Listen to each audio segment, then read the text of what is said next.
noite, famílias distintas do município de Itapicuru.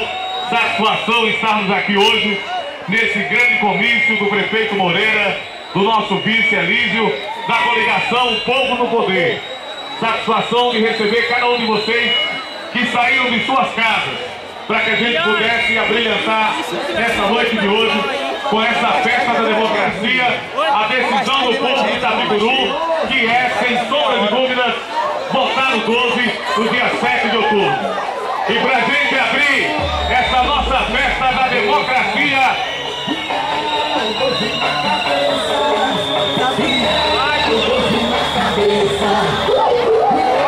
Pagodão! Ferreirinha Zé, que era um dia que está convidando